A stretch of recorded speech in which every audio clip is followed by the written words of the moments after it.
इस YouTube channel के माध्यम से सैन्य विज्ञान विभाग के BA पार्ट 1 BSc पार्ट 1 के छात्र छात्राओं के लिए, क्योंकि इस तकनीकी सत्र में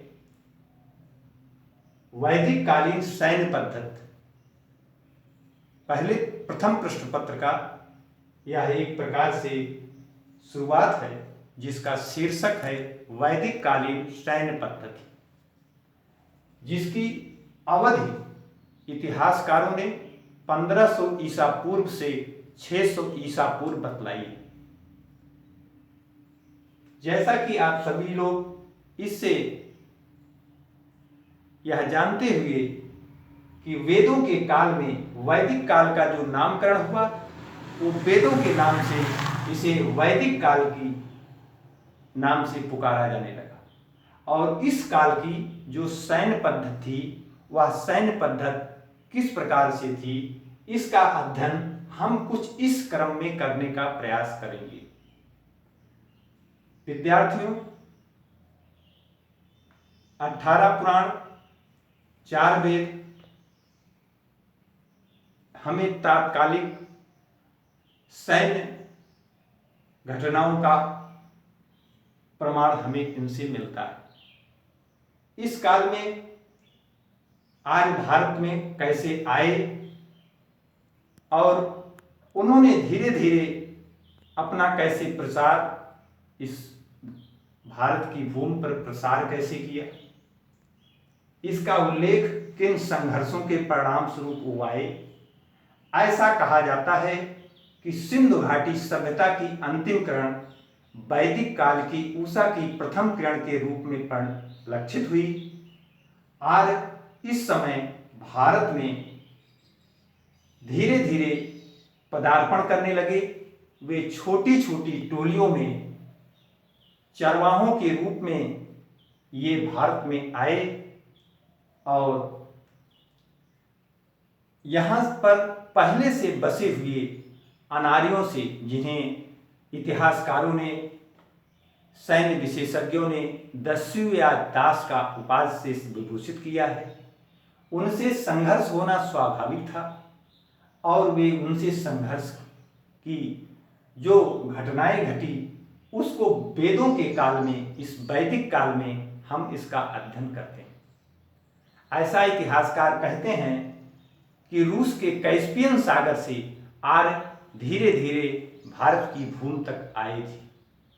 इन्होंने पहले ईरान की तरफ से होते हुए भारत में प्रवेश किए और पहले से यहाँ से बसे हुए दस्यु और दास, जिनसे इन्हें एक संघर्ष करना पड़ा, उन संघर्षों का जो इतिहास रहा उस चीज का अध्ययन वैदिक कालीन सैन्य पद्धति में हम करते हैं। उसके बाद आर्य भारत में आए, यहाँ के बसे हुए पहले से अनार्यों से उनका संघर्ष हुआ और संघर्ष के परिणाम स्वरूप उन्होंने अपनी नए तरीके से सामाजिक व्यवस्था का परिचालन शुरू किया, जिसके निमित्त उन्होंने आगे चलकर जब अनार्यों पर अपनी जीत लगभग प्राप्त कर ली। इसका इतिहास में एक वर्णन भी मिलता है कि राजा सुदास अपने से उसके 10 विरोधियों से जब यहाँ के बसे हुए अनार्यों से संघर्ष हुआ तो राजा सुदास अपने रणनीतिक चातुर्य कौशल के बल पर युद्ध में विजय प्राप्त किया। इस तरह से आगे चलकर इन्होंने पहले तो 3 जातियों में इनका विभाजन हुआ सामाजिक स्तर पर, और जैसा कि ब्राह्मण, क्षत्रिय और वैश्य। ऐसा कहा जाता है कि उत्तर वैदिक काल की, यानी वैदिक काल की, वेद काल की समाप्ति के पश्चात चौथा शब्द जुड़ गया, शूद्र, जो सेवादार का काम करते थे। ब्राह्मण मंत्रोच्चारण द्वारा राजा की विजय की कामना करता था, राज्य को सलाह देता था। क्षत्रिय जो युद्ध के कार्य में अपना योगदान देता था। क्षत्रिय वर्ग का यह उद्देश्य रहता, लड़ना उनका कार्य था। वैश्य जो व्यापार से लेकर तमाम प्रकार की सुविधाएं संचालित करता था। और अंत में जिन्हें शूद्र वैदिक काल में इनको चौथा नाम जोड़ा गया, उसे शूद्र रखा गया। तो इस तरह से वेदों के काल की एक संक्षिप्त घटनाएं का उल्लेख आपके सामने किया जा रहा है। सैन्य विज्ञान के विद्यार्थी अक्सर यह पढ़ते हैं। युद्ध को एक विद्वान ने कहा है कि युद्ध जो है राज्य का पिता होता है और संपत्ति उसकी मां होती है। इसीलिए युद्धों में जो युद्ध से प्रगति होती है, पिता की भूमिका का जो निर्वहन होता है, एक नेतृत्व के द्वारा वह संपादित किया जाता है। इसीलिए यहाँ पर राजा, वेदों में वैदिक कालीन जो आर्य थे, उन्होंने युद्ध के समय यह परिलक्षित महसूस किया कि हमें एक नेतृत्वकर्ता की जरूरत है। बिना किसी नेतृत्वकर्ता के, अगुवा के, हम युद्ध का संचालन नहीं कर सकते। क्योंकि युद्धों में जब युद्ध प्रारंभ हो जाता था तो वे एक भीड़ मात्र रह जाते थे, उनको कोई दिशा निर्देश नहीं दे पाता था। उस समय के आर्यों ने अपने मन में यह धारणा बना लिया कि हमें एक नेतृत्व की जरूरत है, राजा के चुनाव की व्यवस्था करनी है। और उस राजा की व्यवस्था को इसलिए वैदिक काल में राजा को गोप्ता जनस्य कहा गया है, जन का गोप्ता का नाम से संबोधित किया गया है। और राजा की चुनाव प्रथा का जन्म दिया गया और धीरे धीरे करके कालांतर में आगे चलकर राजा, उसे पूरा वेत्ता कहा जाता था, यानी किलों को बर्बाद करने वाला, नष्ट भ्रष्ट करने वाला। उस समय विजय के द्वारा जो किलों को बर्बाद कर देता था, उस व्यक्ति का नाम दे दिया गया राजा। आमात्य कहा गया। और राजा के चुनाव को आर्यों के समय से ही एक योग्य, कुशल, और राजा क्या करता था, राजा का कार्य था कि अपने देश की जनता की न्याय और उसकी सुरक्षा की जिम्मेदारी लेता था। राजा के चुनाव की प्रथा को इसलिए भी महसूस किया गया क्योंकि आर्य उस समय आंतरिक और बाह्य खतरों से, अभ्यंतर गतिविधियों से बहुत चिंतित रहते थे। इसलिए राजा की चुनाव प्रथा को जन्म दिया। राजा की सहायतार्थ सभा और समिति नाम की दो संस्थाएं का चुनाव किया गया। सभा, उस समय सभा वहां लगती थी जिस भवन में, जिस स्थान पर सभा का बैठती थी, उसे सभा के नाम से पुकारा गया। जिस स्थान पर ये समिति के लोग बैठते थे या भवन में, उसे सभा कहा गया। और समिति में जिन जिन सदस्य होते थे, जिन क्षेत्रों के होते थे, वे आपस में विचार विमर्श करते थे, उसे समिति नाम दिया गया।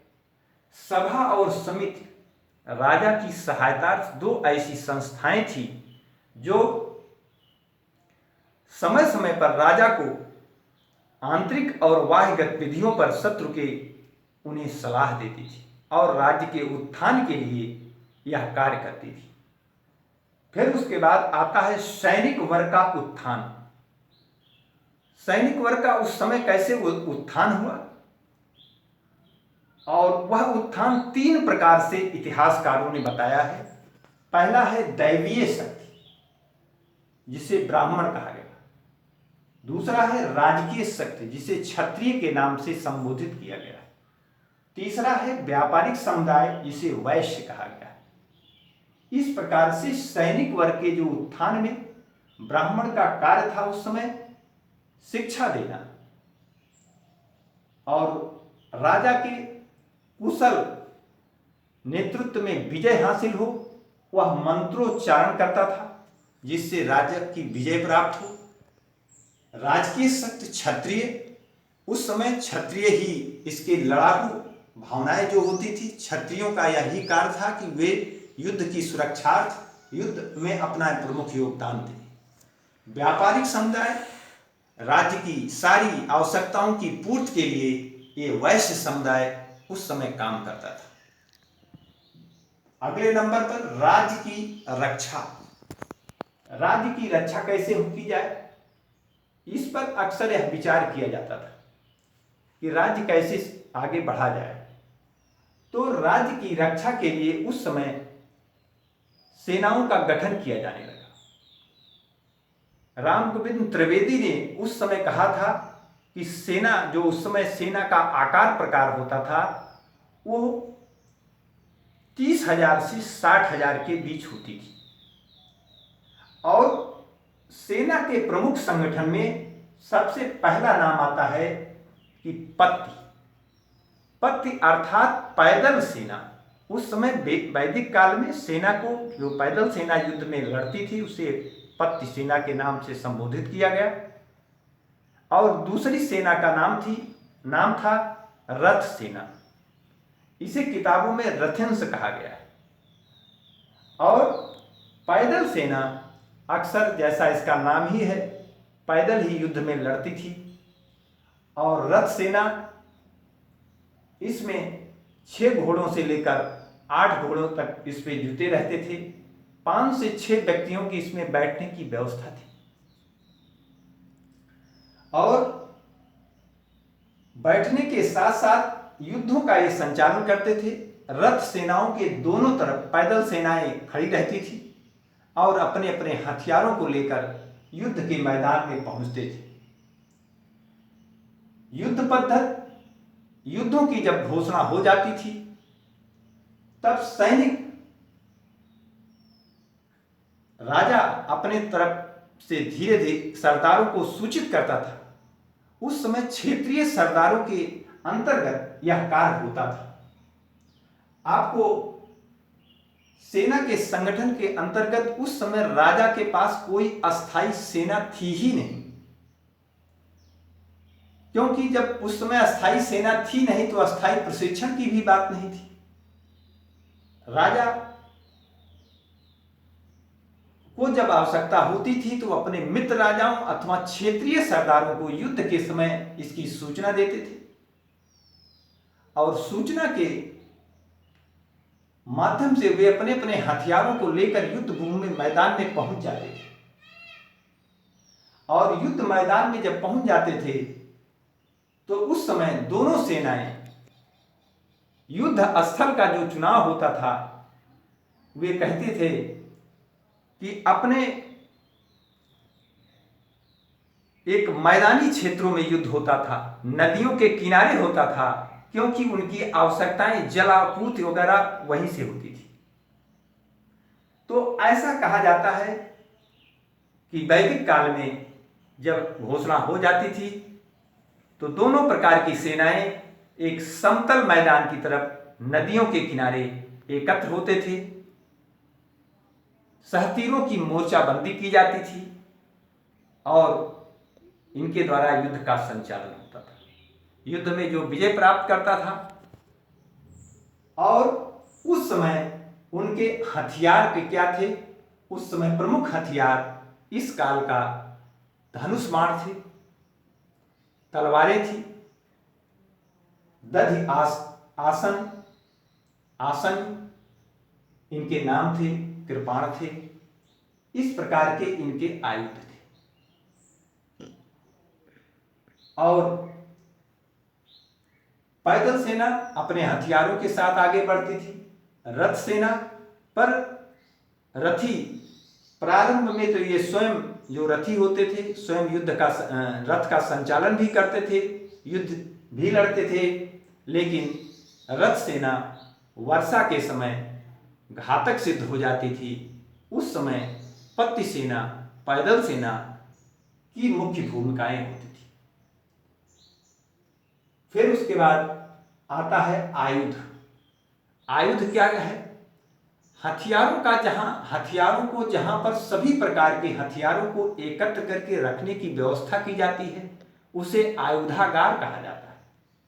आयुध चाहे जिन प्रकार के जिन भी हथियार हों, जिनको आप कोई भी हो, धनुष बाण हो, बंदूक हो, चाहे कोई भी हथियार हो, एक निश्चित स्थान पर इन्हें रखने की व्यवस्था है, इन्हें आयुधागार कहा गया है।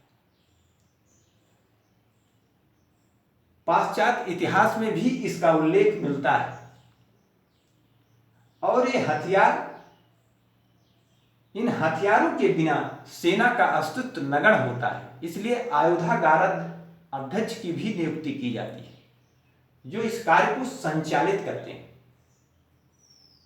अगले स्थान पर हम देखते हैं, वो आता है वाद्य यंत्र। जब युद्ध प्रारंभ हो जाता था तो युद्धों की सूचना देने के लिए वाद्य यंत्र बजाए जाते थे।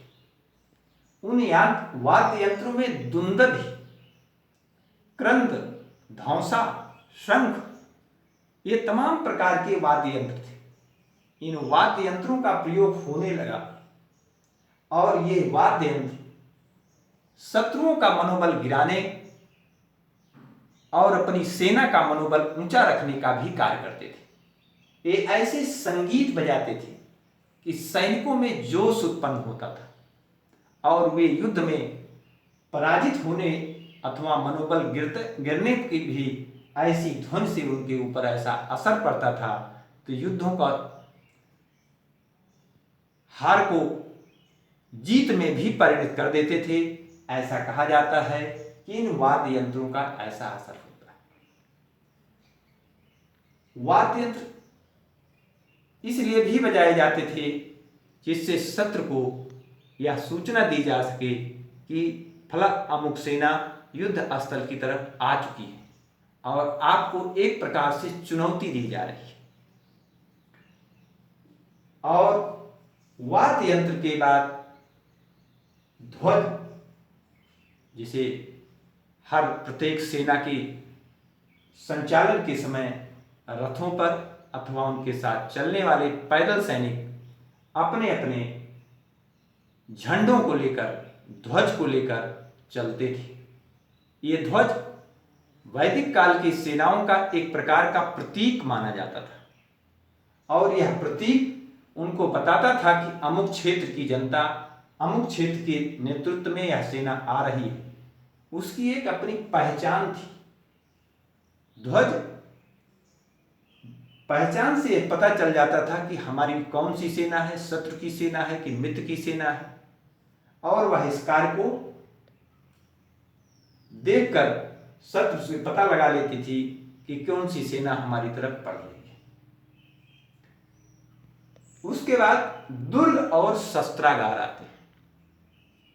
ऐसा कहा जाता है कि दुर्ग जब भारत में जब आर्य आए, उनका प्रचार प्रसार हुआ, क्षेत्र में फैलाव हुआ, विभिन्न युद्धों में वे विजय प्राप्त करने लगे और विजय प्राप्त करने के उपरांत उनके रहने की व्यवस्था कहाँ थी। उन्होंने शत्रु से जिन दुर्गों को युद्ध में विजय हासिल करके प्राप्त कर लिया था, उन्हीं दुर्गों को नए सिरों से इन्होंने मरम्मत कराई। मरम्मत कराने का तात्पर्य उनके चारों तरफ खाइयों का उल्लेख किया गया। खाई बनाई गई, इतिहासकारों ने इसके बारे में लिखा है, उनके चारों तरफ खाई बनाई गई। खाइयों में तमाम प्रकार के नागफनी से लेकर मृत जानवरों के हड्डियों के तमाम चीजें उसमें डाल दी जाती थी, जिससे शत्रु उनके दुर्ग अथवा किले को आसानी से चढ़कर उसमें प्रवेश ना कर सके। उस समय किले को आग के द्वारा नष्ट करने की भी व्यवस्था थी और किले को चढ़कर जब युद्ध प्रारंभ हो जाता था, जो सेना अपने को कमजोर समझती थी वह युद्ध मैदान को छोड़कर भाग खड़ी होती थी और वह जाकर अपने किलों में छुप जाती थी। शत्रु उस किले को जाकर घेर लेता था, किले को नष्ट करने का प्रयास करता था, लेकिन किले में पहले से छुपी हुई सेना उनके ऊपर बार बार घातक हमले कर देती थी, जिससे वे किले के नजदीक नहीं पहुंच पाते थे। इस तरह से दुर्गों के समीप उन्हें आग लगाकर नष्ट करने का प्रयास किया जाता था। तो दुर्ग, उस काल में जो दुर्ग थे, आर्यों ने कुछ किलों का निर्माण सीमा पर किया क्योंकि उनको इस बात का, क्योंकि आर्य बहुत बुद्धिमान थे, कुशल थे, चातुर थे, उन्हें अपने रणनीति मालूम थी और उन्हीं रणनीतियों के बल पर भारत में आर्य बड़ी कुशलता से अपना प्रसार करते रहे, अपना पूरा फैलाव हो गया। उन्होंने जब देखा कि लगभग यहाँ की पहले से दस्यु और दास जो भी अन्य जातियां पहले से बसी थी, वे हमारे नेतृत्व में आ गई, हमारी बातों को सुनने लगी, कार्य करने लगी, तो उन्होंने धीरे धीरे उनको आपस में मिला लिया।